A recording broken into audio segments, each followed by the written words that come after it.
أعوذ بالله من الشيطان الرجيم بسم الله الرحمن الرحيم Assalamu alaikum mbooloo mi Excellence Monsieur le Président de la République Monsieur Macky Sall gannaaw ba ma la nuyoo Monsieur le Président de la République sant la maa ngi nuyu le Président de l'Assemblée nationale di dellu di nuyu le Président du Conseil économique et social di nuyu la présidente du Conseil constitutionnel suma yaay Aminata Mbengue Ndiaye j'espère que je ne me suis pas trompée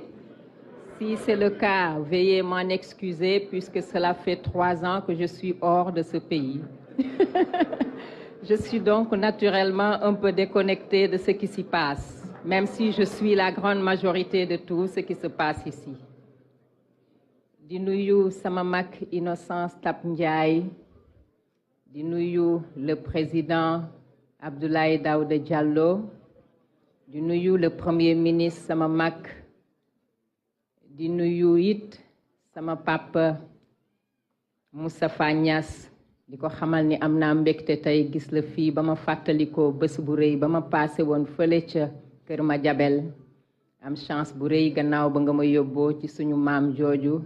sa waajur wu jigéen mu ñaanal ñu maa ngi nuyu ñi fi teew ñépp di nuyu sama nijaay Idrissa Seck di nuyu kilifa diine yi kilifa caada yi kilifa yi nga xamante ni nii ñoo ne ci société civile Monsieur le Président de la République bala dara may dellu di la feddali sama kóllëre ak sama sant yoo xamante ni nii am na fu mu commencé waaye amul fu mu jeexee ci fànn yu bari nag moo ko waral bi ci njëkk mooy barki Dembo Njaay dafa am jafe-jafe yu ma fi dund ci kàttanu sunu boroom te seetaanoo ma ci benn yoon foo tollu yaa ngi may nemmeeku di yónni say nit ñu may nemmeeku di ma taxawu kon loolu maa ngi la ciy gërëm di la ci sant gannaaw ba ma sante sunu boroom beneen bi it bi nga ma invité ci bés bi tey ma ñëw ci loolu pour man dafa am firnde yu bari te li muy firndeel mooy jox nga ma cër bi nga xamante ni nii moom laa am ci Sénégal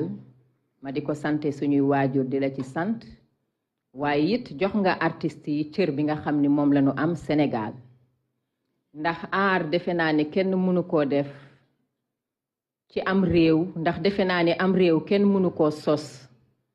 début ba ca fin ba génn ci aar ndax ni ko Senghor doon waxee la culture est au début au milieu et à la fin de tout kon maa ngi lay gërëm di la sant ci sama turu personnel mais aussi ci turu artiste yépp ci teewaay bi nga xamante ni nii tey def naa ko fii di xamale nag ni tey am naa mbégte ñëw teew fii ndax raison yu bari ndax bu nu nee dialogue national mooy di waxtaan nag ñi ko seq dafa nekk ay acteurs mu di góor mu di jigéen mu di mag mu di ndaw ak ku mu mën a doon ñu bañ a xeeb kenn te waxtaan nag ñi nga xamante ni rekk ñoo seq société bi ñoo ko war a mën a bokk ndax li nga xamante ni nii ñépp dañ koo bokk defe naa ni dañu war a toog ñu waxtaane ko te li nu war a waxtaane Sénégal defe naa ni bari na ma di la féliciter ci li nga initier dialogue national bi ndax defe naa ni dialogue national moom dafa bokk ci suñu culture bokk ci suñu tradition ndax depuis Senghor ba léegi kilifa bu fi toog rekk woote na dialogue national kon tey le fait que nga ñëw initier lii dafay nekk continuité ci liggéey bi nga xamante ni nii moom ngay liggéey mais aussi image bu taaru bi ñu xamee Sénégal ndax ce n'est pas pour rien ñu ne Sénégal mooy le pays de la teranga teranga nag bu ñu koy wax dafa ëmb lu bari li mu ëmb mooy waxtaan li mu ëmb mooy déggoo li mu ëmb mooy booloo pour xool nu ñuy régler jafe-jafe yi mais lépp ci sérénité ak ci dal ak ci àndandoo man nag en tant que artiste mais aussi jigéen di liggéey ci lu bari ci société bi jaarale ko ci sama métier am na ci dialogue bi ay pàcc yu am solo monsieur le président yoo xam ne amal na ma solo bu njëkk bi moo di d'abord art bi nga xamante ni nii mooy sama métier te bu ma sañoon nga xool art boobu nan lañu ko gën a mën a améliorer pour gën a dolleel ñi nga xamante ni nii ñooy acteurs culturels yi naam jàng sax am na solo ndax jàng dafay tax nga xam fi ngay taxawe ak ni ngay waxee ak ni ngay defe waaye ku jàngut it war nañ laa mën a jàppale ba nga formé wu ba tax na bu ma sañoon monsieur le président de la république xam naa ni gaa yaa ngi koy def te bokk na ci say programme waaye nga gën a dooleel acteurs culturels yi gën leen a dooleel ci ay création d'infrastructures culturelles yu tax saa yu ñu amee seeni programme ñu war a mën a dem produire fa ndax man damay faral am chance wër àdduna di gis ni que la musique est un excellent vecteur de communication. À travers la musique, nous pouvons changer les mentalités, nous pouvons faire bouger les lignes, nous pouvons créer ce que l'on appelle la paix, renforcer plutôt la paix, la cohésion sociale et la sécurité. ndax way rek mooy li nga xamante ni nii modul fay gis naa ni yaa ngi dooleel sport bi ndax de loin gis naa stade bu taaru boobu nga xamante ni nii defar nga ko fi mu di stade Abdoulaye Wade ma amoon tristesse bu mag bu ma gisee ñu koy inauguré te nekkuma fi ndax xam naa ni bu ma sañoon teew fa waaye bu ma sañoon ni nga defee ay infrastructure de sport yu mel noonu ñu gën ko am ay salle de spectacle ci gox bu ci nekk Sénégal ndax Sénégal du Dakar rek ndax ñene Louga tey jii bu ñu nammee seen artiste ba ko gis wala ñene Fatick wala ñene Ndar wala ñene feneen ak feneen du ñu mën a ñëw tout le temps ñëw Grand Théâtre wala feneen te defe naa ni tey jii bu ñu amee ay infrastructure culturelle dina tax ku mel ni man yoo xamante ni nii répondre na ci norme yi lu mel ni ay centre culturel même bu dee 1500 ou 2000 places lay def mais qui répondent aux exigences de l'industrie de la musique dina baax ndax dina tax ñu mën a organiser ay tournées culturelles yoo xam ne nii dinañu gën a jaay suñu art te defe naa ni monsieur le président jaay suñu art mooy jaay aaru Sénégal mooy yëkkati drapeau Sénégal mooy tax Sénégal gën a jëm kanam mais ñu def ko ci condition yi nga xamante ni nii mooy yi nga xamante ni nii moo gën a taaru kon loolu bu ma sañoon ci sama tur ak ci turu artiste yépp vraiment ci sa at yi nga xam ne yaa ngi wéy di liggéey nga créer ay infrastructures culturelles pour artistes yi mën a def ay tournées ndax ku mel ni man tey buñ ma woowee ni ma kaay tëgg Tamba la may njëkk a jaaxal mooy hôtel ba may dal ndax am naa xëy na sama train de vie waaye bu loolu wéyee dama ne waa léegi ban salle lay tëggee dañ lay yóbbu ay salle yoo xam ne léeg-léeg lampe ya sax day fay te defe naa ni sa image dina toll foo xamante ni nii doo ko fas doo koy bëgg léeg-léeg donc loolu nekk na loo xam ne monsieur le président ci turu artistes yi daal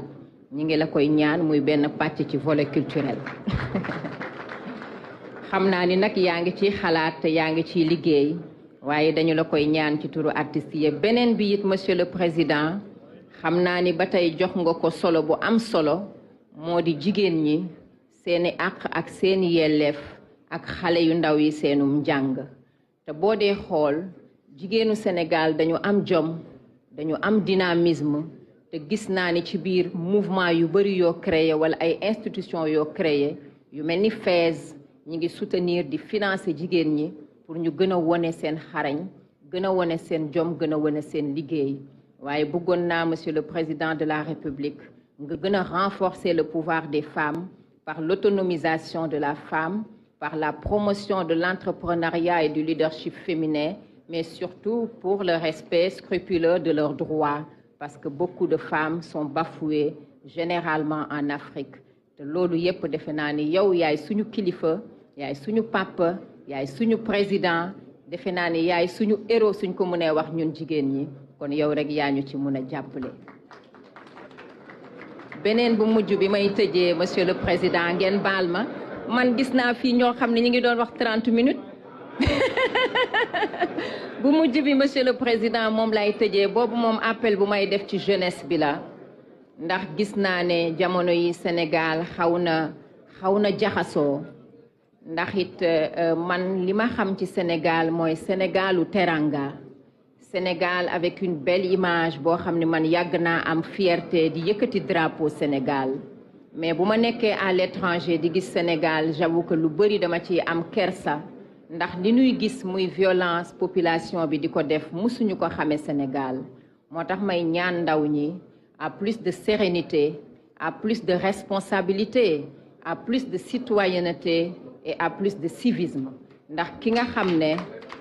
moo jóge bitim réew ñëw investir ubbi fu mel ni benn centre commercial wala mu def ay infrastructure kooku dafa bàyyi réewam gëm Sénégal ñëw investir Sénégal bu dee mer nañu taal ko wala ñu taal bus ñuy jànge suba ëllëg day tax tous les investisseurs daw le Sénégal parce que dañuy ne le Sénégal est un pays violent alors que moi je me le refuse. Le Sénégal fait partie des plus beaux pays, le pays qui nous donne autant de fierté, le pays pour lequel nous avons toujours la fierté de brandir le drapeau. moo tax may ñaan acteurs politiques yi acteurs de la société civile la jeunesse ñëpp retrouver wu autour de l'essentiel pour la non-violence au Sénégal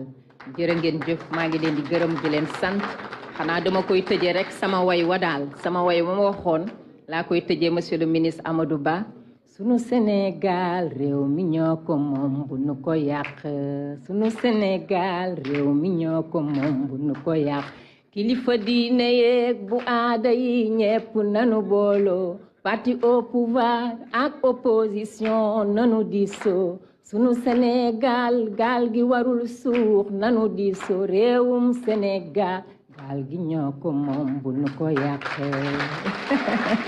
Merci beaucoup jërë ngeen jëf. Merci tonton. Merci beaucoup Madame Coumba Gawlo Seck ci turu artistes yi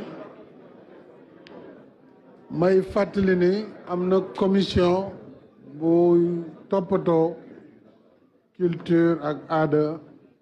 bokk ci commission bi yoon wàllu social donc mën nañu recevoir seeni proposition ci dialogue bi donc le dialogue est ouvert à l'ensemble des acteurs incha allah dinañ leen jox dinañ leen mën a recevoir ci loolu léegi nag xel de fàttu dama tëboon ci liste bi représentant d'une des organisations religieuses Serigne Matar Kébé cité woon naa ko d'ailleurs si orateurs yi est-ce qu'il est là sur place waaw Serigne Matar Kébé du RIS il n'est pas là donc voilà, dans ce cas, je vais demander à ceux qui voudraient bien prendre la parole de reporter ça aux prochaines plénières et dans les commissions, une fois que ces dernières seront instituées. Alors, je voudrais, mes chers compatriotes, d'abord féliciter tous les orateurs qui ont pris la parole cet après-midi dans le cadre de l'ouverture du dialogue national. Et je me réjouis de la diversité des points de vue. Chacun a pu s'exprimer librement, a donné cours à ses idées, et je n'ai aucun doute que les discussions qui suivront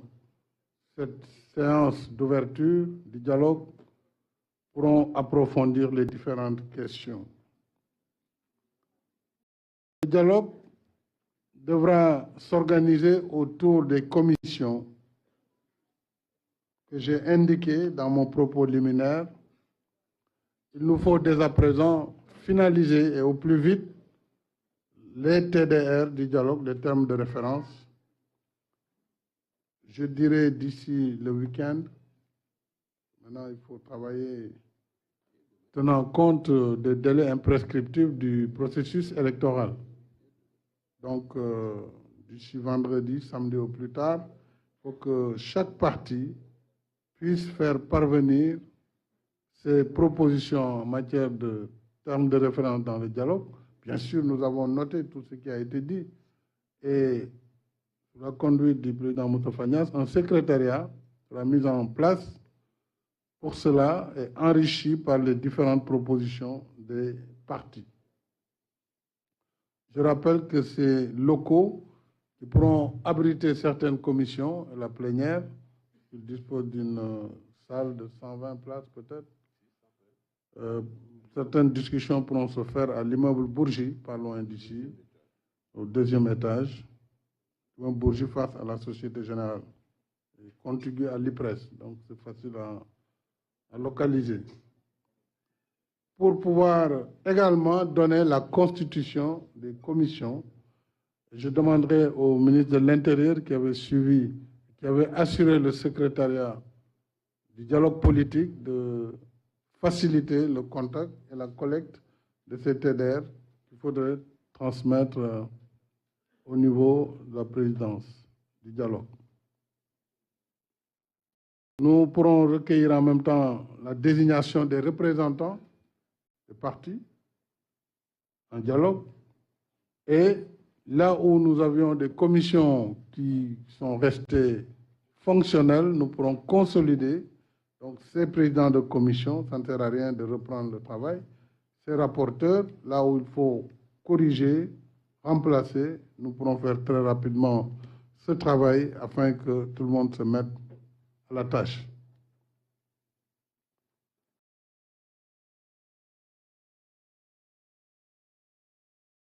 Je souhaite également que les délais du dialogue soient des délais raisonnables, enfermés en tout cas au courant du mois de juin. Il ne faut pas qu'on sorte de ce mois sans l'essentiel des résultats et recommandations du dialogue. Parce que s'il y a des actes qui nécessiteront des lois ou du règlement, des décrets, il faut bien avoir le temps. Et donc, il faut que l'essentiel soit fait. Il n'est pas dit aussi que nous serons d'accord sur tout, mais au moins sur l'essentiel des consensus et des compromis qui pourront être trouvés, il faut qu'on mette à profit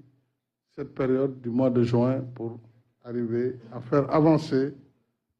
nos discussions. Alors, je voudrais attirer l'attention, et je l'ai dit peut-être de façon simple dans mon propos liminaire. Il y a une situation nouvelle dans notre pays où certains acteurs ont choisi de détruire la République. C'est leur choix. Face à un tel choix, mon devoir, c'est de protéger la République, quoi que cela puisse coûter. Nous ne pouvons pas accepter dans ce pays les menaces faites contre des juges au quotidien, qui sont appelés au téléphone, qui sont menacés de mort, dont les domiciles sont recherchés pour y mettre le feu. Les maisons sont sélectionnées pour y mettre le feu. Je suis sûr qu'après ce dialogue, selon les points de vue développés, vous verrez, certains seront tentés d'aller mettre le feu chez un tel ou un tel. Cela n'est pas acceptable dans une république. Et ça ne le sera pas. Ça ne le sera pas. Le Sénégal fait l'objet de critiques à l'international. Vous suivez, nous suivons tout ce qui se passe. Une campagne orchestrée contre la République, contre le président de la République. Contre le président, ce n'est pas grave. Je sais me défendre, je sais me battre. Ce n'est pas là le problème. Mais contre le Sénégal et ses institutions, sa démocratie. Alors, si nous voulons avancer, avançons aussi dans la vérité et dans le cadre du respect de la loi.